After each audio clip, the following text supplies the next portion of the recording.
Well, hello friends, Coach Bob with you today, and today, man, have we got a great video for you. It is the top 5 things that I wish I would have known before buying a Can-Am Spyder, or any three-wheeled vehicle for that matter, whether it be the Canyon, the Spyder, or the Ryker, or the F3, any of them. All right, but before we get going with all that, do me a favor, give the video a big old fat thumbs up, subscribe to the channel, share it with your friends, all that good stuff. You know I would appreciate it. And without further ado, let's get going on our list. So the first thing I want to say is all of these aren't going to be positive, and all of them aren't going to be negative. You're going to have 2 positives, 2 negatives, and 1 that's kind of in the middle. All right, so let's go. We're going to lead off and close out with a positive. That way we start and end on a good note.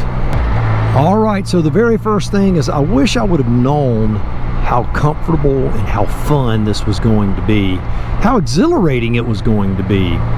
You know, we buy the lie sometimes. We're told this thing isn't going to be fun, or we're told we should expect this or expect that. But I'm going to tell you, the ease of riding this thing is absolutely unbelievable. You know, riding 2 up is no longer stressful. It's a joy. And I'm going to tell you, your riding partner is going to be grateful. It's way more stable feeling. It's confidence inspiring, not just for you, but for them. And so it makes that a lot less stressful. I mean, the stress is just evaporates. Another thing that makes it super enjoyable is when you get to ride on the road with a lawnmower. This is North Florida right here. People are literally driving down the road on a lawnmower. He's probably going to the store to get him a beer.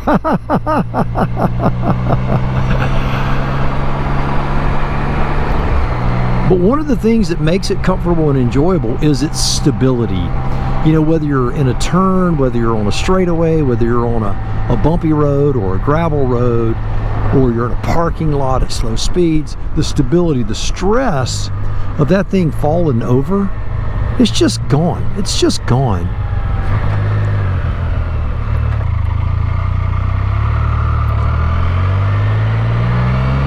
And that stability and control makes you capable of doing something that you're not always capable of doing on other motorcycles. You can sit back and actually just relax and enjoy the ride. It doesn't mean that you don't have to be diligent and pay attention to what's going on around you. You obviously have to do those things. You're exposed. But the idea that it's just going to be super relaxed, super fun, and way more safe and stable feeling, that one thing alone just can't be underemphasized, the value of that. I wish I would have known that earlier, because I would have pulled the trigger earlier had I known that. All right, so number 2 is going to be a negative. I'm going to tell you it is. And this is something I wish I would have known. It would not have kept me from making the decision, but I wish I would have known it, because it would have saved me some headache. And that is dealer network, dealer service, and maintenance costs. All of those are dealer related, as you can obviously see. You know, I've got a great dealership here in Tallahassee, Florida. They really do a great job. But sometimes parts acquisition, getting a tire, can be a problem at times. I remember a couple of years ago, I went to a Spyder rally in Hot Springs, and they had 1 tire in Tallahassee. They told me they were going to hold it for me, but there was a miscommunication with the guy that I'd spoken with and another salesman. And when I got up there the next day to have that tire put on, they had sold it, and they couldn't get another one for a couple of weeks. And so I'm like, uh-oh, I've got to leave for Hot Springs, and I need a tire. I've got enough tread to get me there, but coming back, not a good plan. So I called the dealership up there, and thank goodness they ended up having a tire in stock up there, and they installed it while I was in Hot Springs, Arkansas. But the dealer network, even on the way up there and back, there was virtually nothing. In fact, I won't even say virtually nothing. There was nothing between here and Hot Springs that I could count on them doing any work to the Spyder. There just wasn't any real big dealers there. There are several when you go further south in Florida. When you're going through Alabama or going through Mississippi, there's Harley dealer on every corner, but there's not a Can-Am dealer on every corner. And just because it says Can-Am on the shingle out front doesn't mean that they work on-road stuff. It could just be side-by-side or four-wheelers or ATVs, whatever you want to call them. And that is a real problem. So dealer network and service can be a problem. And then the other thing, maintenance costs. Maintenance costs, I'm going to say they're comparable to every other motorcycle I've ever owned. They're expensive. So you're going to have to understand dealer network, having confidence in the dealers that are there, having them work on your type of equipment that you have, all of that. Those are real legitimate concerns, and you need to look at that before you buy so that in your area you know if you can get the help you need. Because when something goes wrong, and it will, because in life things do go wrong. All right, very good. How you doing, man? Thank you.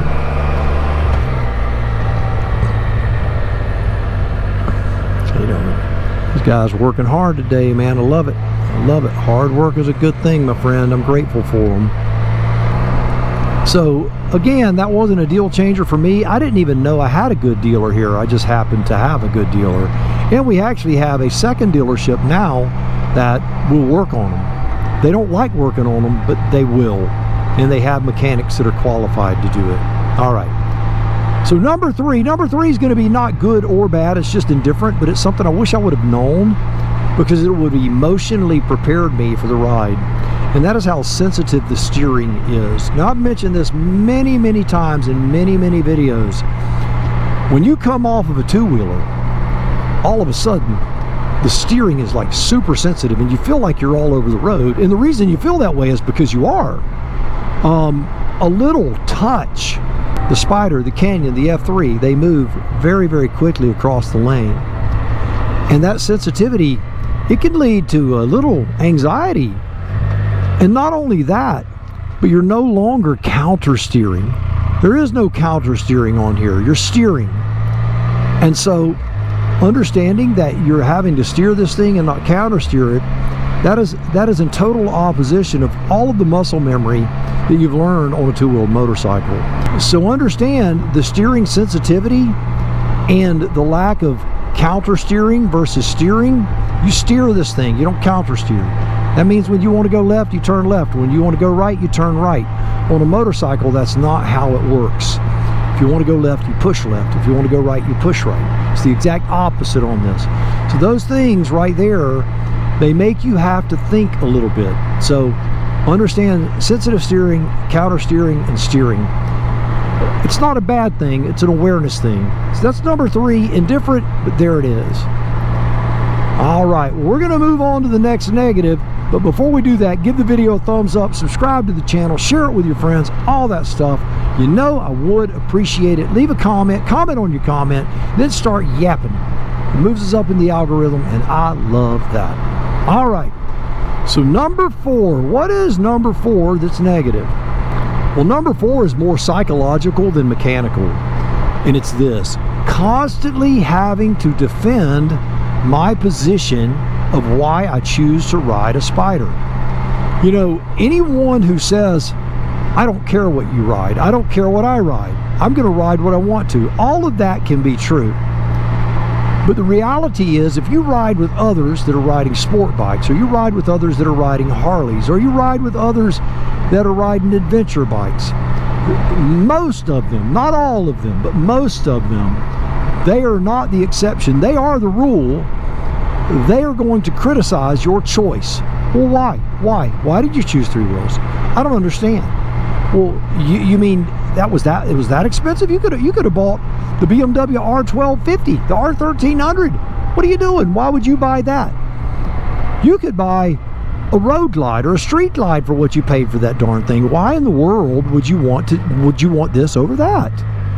And then every time you go to a rally, you know, if you're going to a real motorcycle rally, which I go to them, you're going to be looked at like a redheaded stepchild. You're just going to. And if you're not comfortable with that, then you're just going to feel odd. You're going to feel left out, maybe. I have friends that, honestly, I have a Harley. If I'm not riding my Harley, I'm not invited to the ride. I know that you guys are going, well, that's ridiculous, Bob. Well, yeah, it is, but it's true. So what am I supposed to do? Lie about it? You know, they're my friends and I love them and they love me. And if they need help or I need help, I can call them and all that. But I know that if I am invited to a ride, I know the expectation is for me to show up on my heritage, not on this. And that's just the way it is. I've got friends who are adventure riders. Now, adventure to most adventure riders is a dirt road to a coffee shop. You know, we go up into Thomasville, we ride all these dirt, sand, clay roads. And if they invite me, they expect me to take my Tiger, my adventure bike. They don't expect me to show up on a Can-Am Canyon. But I often do. And I get the stinky eye. I do. I get the stinky eye. And it's understandable because it's not what they like. It's not what they want. And they're going to criticize you for it. If you're uncomfortable with that, you're going to have to grow a thicker skin or just deal with it or stay out of the game. But to deny that, if I denied that that was true, I would be lying to you. And I don't want to lie. I don't want to mislead you in any way. It's absolutely true that there are a lot of people who don't like trikes of any kind, whether it be a Road Glide, a Ravaco, or a Can-Am. Certainly a Can-Am. You know, Harley people, they're like, well, it's not American made. It's awkward because it's got two wheels in the front. It's not even a real trike. That's how they feel about it. And so therefore, I understand the kind of resistance that I'm going to receive. It's not that it bothers me. It just, you grow weary of having to defend your position, though, and you're going to have to. That's just the very nature of it. And the fifth and final thing is this, and this is a super duper positive, and I wish I would have known this way, way earlier in my lifetime, and that is that you can easily, I mean easily, put in massive miles daily without the fatigue that you experience on two wheels. I wish I would have known that, because when you're doing big tours, that accumulation of fatigue is a real thing. And anyone who rides miles and miles and miles understands that. And if you watch influencers online who are riding two-wheeled motorcycles, you see the fatigue that's happening in them. You see the anger and the anxiety. You see them snapping at one another, all of that stuff. It's very real, and if you think that it's not, you're wrong. And it's just the way it is. You know, the comfort and stability that we talked about in number one leads to this whole manifestation of lack of rider fatigue. You are so planted, you can actually sit down and do those 400 or 500 miles easy. I mean easy. And if you leave early, you'll be done early. I mean, 500 is very doable. That's 4 125-mile blocks. So that's not hard. That's not hard to do at all. Coach Vic and I, we were doing 600-plus mile days on our California trip in abysmal heat. So if we can do it, anybody can do it. Now, there are many who choose not to, but it's not because it's not possible. You can easily put big miles in on the Spyder. Another thing that lends to the big miles is the fact that you have plenty of storage capacity, so you have everything you need. Everything you need. If you need to bring food, if you need to bring water, you have space for it. And by having that on hand when you're thirsty or you're hungry, you can just pull over right here and step into the shade and get you some grub. Man, these guys are working their rear ends off, let me tell you.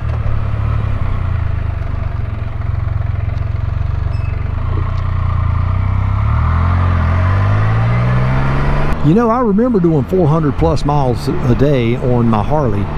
Now, it was not a touring motorcycle. It was a soft tail that had 8 hangers on it. Yeah, I know, whatever. Anyway, the reality is, let me tell you, I was young and strong. I'm just even go this. I was a stud, man. I was the man. I was lean, mean, and ready to go. All right. And I will tell you that after 2 400-mile days, I was hurting. Hell, after one 400-mile day, I was hurting. I remember us getting to hotel rooms and, man, dudes just crashing, just beat up, man. It's hard. It's just freaking hard. Now, I know some of the Harley tours are way more comfortable, but there's a lot more going on when you're riding that two-wheeler.